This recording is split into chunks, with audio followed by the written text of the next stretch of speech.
হচ্ছে ও কেন্দ্র বিশিষ্ট একটা বৃত্ত। এই বৃত্তে দেখো এইটা ভিতরে একটা দেখা যাচ্ছে চতুর্ভুজ। কি দেখা যাচ্ছে? চতুর্ভুজ। যেমন ও পি কিউ আর হচ্ছে একটা চতুর্ভুজ, তাই না? আচ্ছা, এই চতুর্ভুজের এখানে দুইটা কোণের মান দেওয়া আছে, একটা 45 ডিগ্রি, একটা হচ্ছে 100 ডিগ্রি, আছে কিনা? আছে।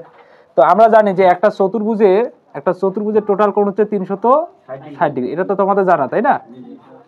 একটা চতুর্ভুজ যে সাইডটা যে কোণ রয়েছে, এই সাইডটা কোণের যোগফল বা সমষ্টি হচ্ছে 360 ডিগ্রি, এটা আমাদের জানা। এর মধ্যে থেকে অলরেডি আমরা দুইটা কিন্তু পাইছি। দুইটা কি কি পাইছি বলতো?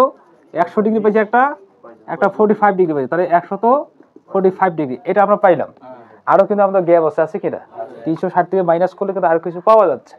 আচ্ছা, এবার একটা জিনিস দেখো, যদি আমরা এই যে ও কেন্দ্রবিষ্ট বৃত্তটা আছে, এই বৃত্তে যদি আমরা এটাকে একটা চাপ হিসাব করি, যদি মনে করি যে এটা একটা চাপ, এটা কি বলতো? যদি আমরা ও কেন্দ্রবিষ্ট বৃত্তের এটাকে একটা চাপ মনে করি, এই যে অধিচাপ, তাই না? এই চাপটার এটা হচ্ছে তাহলে কি কোণ? কেন্দ্রস্থ কোণ। এটা হচ্ছে আমাদের বৃত্তস্থ কোণ, হয় কিনা?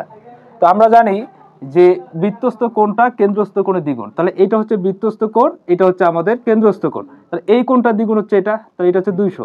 কত ডিগ্রি বাবা? 200 ডিগ্রি। কোথায় বুঝছো?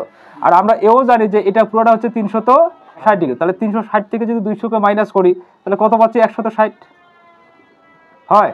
তাহলে এই কোণটা অলরেডি চলে আসলো 160 ডিগ্রি, হয় কিনা? তাহলে এখানে আমাদের 145-এর সাথে আমরা 160 কে আরো যোগ করব।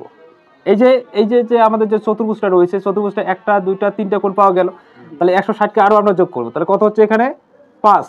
6 4 10 এর 0, তাহলে 305। 300 অলরেডি আমাদের 305 ডিগ্রি চলে আসছে। আর গুড। এখন দেখো, এখন আমাদের 360 ডিগ্রি হচ্ছে টোটাল, হয় কিনা? এই যে চতুর্ভুজটা আছে, চতুর্ভুজটা পুরোটা কি 360 ডিগ্রি। এখন আমরা 360 থেকে 360 ডিগ্রি থেকে 305 ডিগ্রি কি করবো বাবা? মাইনাস করবো। তাহলে হচ্ছে কত? 55 ডিগ্রি। তাহলে এই যে আমাদের এক্স কোণটা আছে, এটা মান হচ্ছে আমাদের 55 ডিগ্রি। এটা বুঝতে কি কোনো সমস্যা আছে? তাহলে এই কেন্দ্রস্থ কোণটাকে ধরতে হবে, তাই না? যদি বৃত্তস্থ কোণ আছে 100, এর দ্বিগুণ হচ্ছে 200। 360 থেকে তোমরা কি করবা? 200 কে মাইনাস করবে, 160 পাবা। তাহলে 160, 45 আর 100 যোগ করবা। যোগ করার পরে 360 থেকে মাইনাস করে 55 ডিগ্রি পাচ্ছ। তারপরে এক্স কোণের মান হচ্ছে 55 ডিগ্রি।